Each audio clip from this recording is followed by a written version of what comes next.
गुरु प्यारी साध संगत जी, वाहिगुरु जी का खालसा, वाहिगुरु जी की फतेह। एक बारी धन धन बाबा हरनाम सिंह जी रामपुर खेड़े वाले ਉਹਨਾਂ ਨੂੰ ਮਿਲਣ ਲਈ ਸਰਦਾਰ ਹਰੀ ਸਿੰਘ ਜੋ ਕਿ 에ਅਰਫੋਰਸ ਦੀ ਨੌਕਰੀ ਕਰਦੇ ਸਨ, ਜੁਲਾਈ ਵਿੱਚ ਥੋੜ੍ਹੇ ਦਿਨਾਂ ਦੀ ਛੁੱਟੀ ਲੈ ਕੇ ਆਪਣੇ ਪਰਿਵਾਰ ਨੂੰ ਮਿਲਣ ਵਾਸਤੇ ਆਪਣੇ ਪਿੰਡ ਆਏ ਹੋਏ ਸਨ।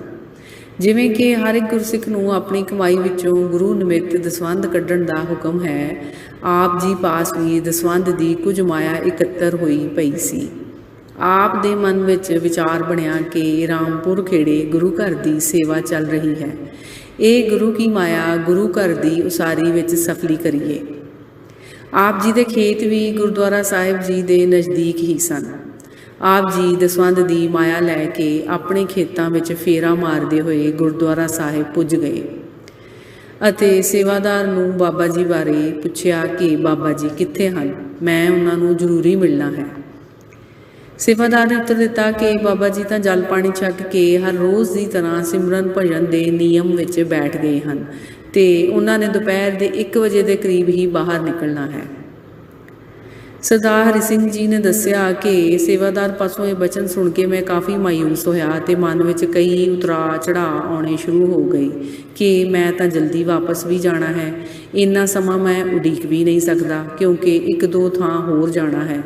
ਬਾਬਾ ਜੀ ਦੇ ਦਰਸ਼ਨ ਵੀ ਜ਼ਰੂਰ ਕਰਨੇ ਹਨ ਅਤੇ ਨਾਲੇ ਦਸਵੰਧ ਦੀ ਮਾਇਆ ਵੀ ਭੇਟ ਕਰਨੀ ਹੈ।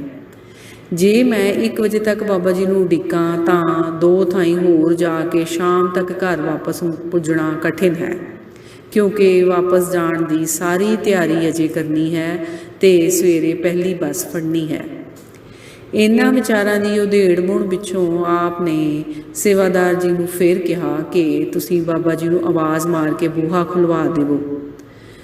ਸੇਵਾਦਾਰ ਨੇ ਉੱਤਰ ਦਿੱਤਾ ਕਿ ਭਾਵੇਂ ਕਿੰਨਾ ਵੀ ਜ਼ਰੂਰੀ ਕੰਮ ਹੋਵੇ, ਅਸੀਂ ਬਾਬਾ ਜੀ ਦੇ ਨੀਯਤ ਕੀਤੇ ਪ੍ਰੋਗਰਾਮ ਵਿੱਚ ਦਖਲ ਨਹੀਂ ਦਿੰਦੇ।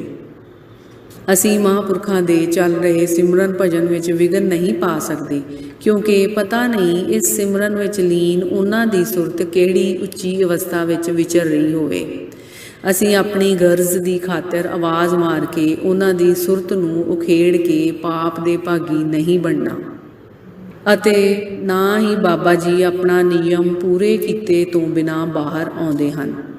ਸੋ ਆਪ ਠਹਿਰ ਜਾਵੋ, ਜਲ ਪਾਣੀ ਛਕੋ, 2 ਘੰਟੇ ਦਾ ਸਮਾਂ ਬਾਕੀ ਰਹਿ ਗਿਆ ਹੈ, ਉਡੀਕ ਕਰ ਲਵੋ ਜਾਂ ਫਿਰ ਮੁੜ ਵਾਪਸ ਆ ਜਾਣਾ। ਸੇਵਾਦਾਰ ਪਾਸੋਂ ਨਾ ਦਾ ਉੱਤਰ ਸੁਣ ਕੇ ਇੱਕ ਮਨ ਵਾਪਸ ਜਾਣ ਲਈ ਕਹੇ, ਦੂਸਰਾ ਮਨ ਠਹਿਰ ਕੇ ਉਡੀਕ ਕਰਨ ਲਈ ਸਲਾਹ ਦੇਵੇ। ਮਨ ਵਿੱਚ ਇਹ ਵੀ ਪ੍ਰਬਲ ਇੱਛਾ ਸੀ ਕਿ ਬਾਬਾ ਜੀ ਜਾਣੀ ਜਾਣ ਹਨ, ਮੇਰੀ ਮਜਬੂਰੀ ਨੂੰ ਸਮਝਦੇ ਹੋਣਗੇ, ਕਿਰਪਾ ਕਰਕੇ ਛੰਦ ਦਾ ਬੂਹਾ ਖੋਲ੍ਹ ਦੇਣ ਤਾਂ ਚੰਗਾ ਹੈ, ਮੈਂ ਦਸਵੰਧ ਦੀ ਮਾਇਆ ਵੀ ਦੇ ਦੇਵਾਂ, ਨਾਲੇ ਮੈਨੂੰ ਦਰਸ਼ਨ ਵੀ ਹੋ ਜਾਣਗੇ।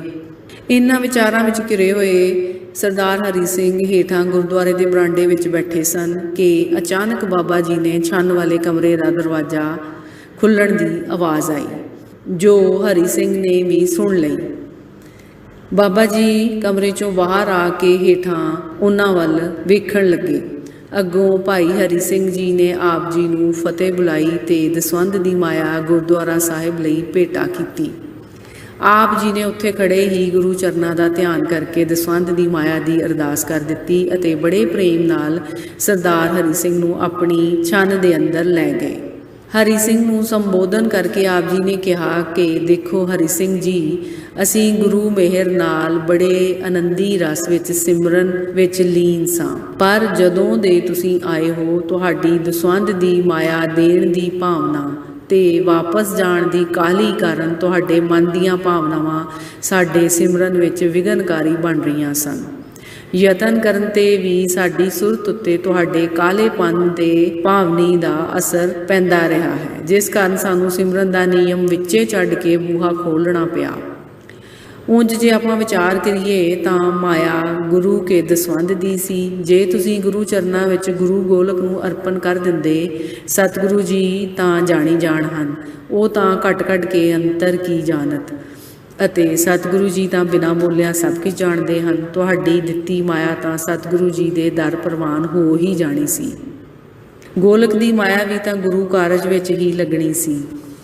ਜੇ ਤੁਸੀਂ ਸਿੱਧੀ ਗੁਰੂ ਚਰਨਾਂ ਵਿੱਚ ਅਰਪ ਦਿੰਦੇ ਤਾਂ ਵੀ ਤੁਸੀਂ ਸੌਖੇ ਰਹਿੰਦੇ, ਮਨ ਵਿੱਚ ਤੌਖਲਾ ਕਾਹਲਾਪਨ ਜੋ ਸ਼ਾਂਤੀ ਨੂੰ ਭੰਗ ਕਰਦਾ ਰਿਹਾ ਹੈ ਉਹ ਵੀ ਨਹੀਂ ਆਉਣਾ ਸੀ ਤੇ ਮੇਰੇ ਸਿਮਰਨ ਵਿੱਚ ਵੀ ਤੁਹਾਡੇ ਮਨ ਦੀਆਂ ਤਰੰਗਾਂ ਦਾ ਅਸਰ ਵਿਘਨਕਾਰੀ ਨਾ ਬਣਦਾ। ਦੂਸਰੇ, ਜੋ ਤੁਹਾਡੇ ਮਨ ਵਿੱਚ ਸਾਡੇ ਦਰਸ਼ਨਾਂ ਦੀ ਖਿੱਚ ਬਣੀ ਸੀ, ਸਤਿਗੁਰੂ ਜੀ ਦੇ ਦਰਸ਼ਨ ਕਰਨ ਨਾਲ ਹੋਰ ਵਿਅਕਤੀਗਤ ਦਰਸ਼ਨ ਦੀ ਝਾਕ ਮੁੱਕ ਜਾਣੀ ਚਾਹੀਦੀ ਹੈ, ਕਿਉਂਕਿ ਗੁਰੂ ਪਾਤਸ਼ਾਹ ਦਾ ਬਚਨ ਹੈ, ਖਾਲਸਾ ਮੇਰੋ ਰੂਪ ਹੈ ਖਾਸ, ਖਾਲਸੇ ਮੇਂ ਹਉ ਕਰੋ ਨਿਵਾਸ। ਸੋ ਜੇ ਖਾਲਸੇ ਵਿੱਚ ਨਿਵਾਸ ਕਰਨ ਵਾਲੇ ਗੁਰੂ ਦੇ ਦਰਸ਼ਨ ਹੋ ਗਏ, ਖਾਲਸੇ ਦੇ ਦਰਸ਼ਨਾਂ ਦਾ ਫਲ ਇਸੇ ਵਿੱਚ ਹੀ ਆ ਜਾਂਦਾ ਹੈ। ਤੀਸਰੇ, ਜਦੋਂ ਵੀ ਗੁਰੂ ਚਰਨਾਂ ਵਿੱਚ ਜਾਣਾ ਹੋਵੇ, ਕਾਹਲਾਪਨ ਘਰ ਹੀ ਛੱਡ ਕੇ ਆਉਣਾ ਚਾਹੀਦਾ ਹੈ, ਕਿਉਂਕਿ ਰਸ ਦਾ ਤੇ ਕਾਹਲੇਪਨ ਦਾ ਆਪਸੀ ਜੋੜ ਕੋਈ ਨਹੀਂ ਹੈ। ਜਿੱਥੇ ਕਾਹਲਾਪਨ ਤੌਖਲਾ ਚਿੰਤਾ ਹੈ, ਉੱਥੇ ਰਸ ਕਿੱਥੇ। ਜਿੰਨਾ ਸਮਾਂ ਵੀ ਗੁਰੂ ਦਰ ਵਿੱਚ ਜਾਣ ਲਈ ਸਤਿਗੁਰੂ ਜੀ ਬਖਸ਼ਿਸ਼ ਕਰਨ, ਸੰਸਾਰਿਕ ਕੰਮਾਂ ਦੀਆਂ ਸੋਚਾਂ, ਫਿਕਰ, ਚਿੰਤਾ, ਕਾਹਲਾਪਨ ਇਹਨਾਂ ਨੂੰ ਛੱਡ ਦੇਣਾ ਹੀ ਯੋਗ ਹੈ। ਇਸ ਤਰ੍ਹਾਂ ਵਧੇਰੇ ਲਾਹਾ ਪ੍ਰਾਪਤ ਹੁੰਦਾ ਹੈ। ਚੌਥੇ, ਮਨ ਵਿੱਚ ਕਿਸੇ ਦੀ ਪ੍ਰੀਖਿਆ ਲੈਣ ਦੀ ਧਾਰਨਾ ਵੀ ਬਣਾ ਕੇ ਨਹੀਂ ਆਉਣਾ ਚਾਹੀਦਾ ਕਿ ਅੰਤਰਜਾਮੀ ਹੋਣਗੇ ਤਾਂ ਆਪੇ ਬੁਲਾ ਲੈਣਗੇ। ਇਹ ਲਾਹੇਵੰਦਾ ਵਿਚਾਰ ਨਹੀਂ ਹੈ। ਕਿਸੇ ਨੂੰ ਗੁਰੂ ਪਾਤਸ਼ਾਹ ਅੰਤਰਯਾਮਤਾ ਦੇ ਦੇਣ ਜਾਂ ਨਾ ਦੇਣ, ਇਹ ਕਿਸੇ ਦੀ ਆਤਮਿਕ ਉੱਚਤਾ ਨੂੰ ਮਾਪਣ ਦਾ ਕੋਈ ਪੈਮਾਨਾ ਨਹੀਂ ਹੈ। ਇਹ ਸਭ ਦਾਤਾਂ ਤਾਂ ਗੁਰੂ ਜੀ ਦੀਆਂ ਹਨ। ਗੁਰਸਿੱਖ ਦਾ ਕੰਮ ਹੈ ਨਾਮ ਵਿੱਚ ਲੱਗੇ ਰਹਿਣਾ, ਉਸ ਵਿੱਚ ਢਿੱਲ ਨਾ ਵਰਤੇ। ਬਾਕੀ ਸਭ ਅਵਸਥਾਵਾਂ ਗੁਰੂ ਜੀ ਦੇ ਹੱਥ ਵਿੱਚ ਹਨ। ਅਗਾਂਹ ਲਈ ਇਹਨਾਂ ਛੋਟੀਆਂ-ਛੋਟੀਆਂ ਗੱਲਾਂ ਦਾ ਖਿਆਲ ਰੱਖਣਾ ਚਾਹੀਦਾ ਹੈ।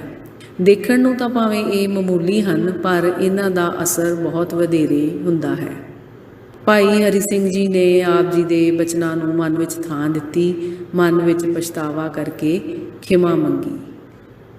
ਇਸ ਤਰ੍ਹਾਂ ਧੰਨ ਧੰਨ ਬਾਬਾ ਹਰਨਾਮ ਸਿੰਘ ਜੀ ਨੇ ਸਾਨੂੰ ਇਸ ਸਾਖੀ ਵਿੱਚ ਸਮਝਾਉਣਾ ਕੀਤਾ ਹੈ ਕਿ ਸਾਨੂੰ ਗੁਰੂ ਚਰਨਾਂ ਵਿੱਚ ਜਾਣ ਵੇਲੇ ਕਾਹਲੀ ਨਹੀਂ ਕਰਨੀ ਚਾਹੀਦੀ, ਕਾਹਲਾਪਨ ਘਰ ਹੀ ਛੱਡ ਕੇ ਆਉਣਾ ਚਾਹੀਦਾ ਹੈ, ਤਾਂ ਹੀ ਅਸੀਂ ਵਧੇਰੇ ਲਾਹਾ ਪ੍ਰਾਪਤ ਕਰ ਸਕਦੇ ਹਾਂ।